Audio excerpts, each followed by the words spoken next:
रुक्मिणी, आज वर्षों बाद मुझे राधा की बहुत याद आ रही है। श्री कृष्ण की आंखों से आंसू बहते देख रुक्मिणी एक पल के लिए ठिठक गईं। उन्होंने अपने स्वामी को युद्ध में मुस्कुराते देखा था, द्वारका की हर कठिनाई में अडिग देखा था, लेकिन आज उनकी आंखों में ऐसा दर्द था जो शब्दों में नहीं समा रहा था। आखिर ऐसा क्या हुआ था कि स्वयं द्वारकाधीश की आंखें नम हो गईं? और जब रुक्मिणी को इसका कारण पता चला तो पूरे महल में गहरा मौन छा गया। कहते हैं, एक संध्या श्री कृष्ण अपने कक्ष में अकेले बैठे थे। उनके हाथ में वही प्रिय बांसुरी थी जिसे उन्होंने वर्षों से नहीं बजाया था। रुक्मिणी धीरे धीरे उनके पास आईं। उन्होंने देखा श्री कृष्ण बांसुरी को देख तो रहे थे, लेकिन उनकी आंखों से आंसू लगातार बह रहे थे। रुक्मिणी घबरा गई। उन्होंने धीरे से पूछा, प्रभु, क्या किसी ने आपका अपमान किया है? श्री कृष्ण ने सिर हिलाया। नहीं। रुक्मिणी ने फिर पूछा, क्या द्वारका पर कोई संकट आने वाला है? श्री कृष्ण फिर मुस्कुरा दिए। नहीं। अब रुक्मिणी की बेचैनी बढ़ चुकी थी। उन्होंने कांपती आवाज में कहा, तो फिर आपकी आंखों में ये आंसू क्यों हैं? कुछ क्षण तक श्री कृष्ण मौन रहे।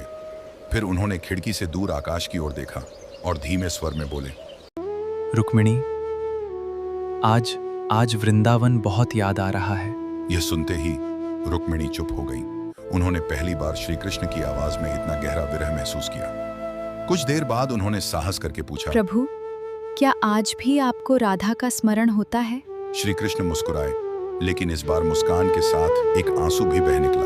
वे बोले, जिसे भूलना पड़े वही याद किया जाता है। राधा को मैं कैसे याद करूं जब वे मेरे हृदय से कभी गई ही नहीं। ये शब्द सुनते ही रुक्मिणी की आंखें भी भर आईं।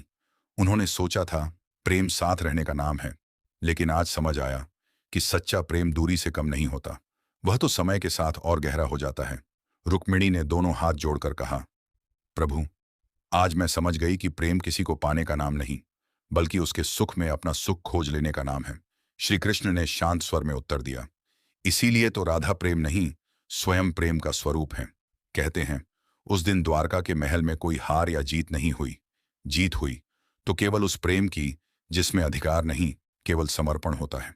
अगर इस कथा ने आपके हृदय में भी प्रेम और भक्ति का एक दीप जला दिया हो, तो बिना कुछ और लिखे सिर्फ राधे लिखकर इस दिव्य प्रेम के साक्षी बन जाइए।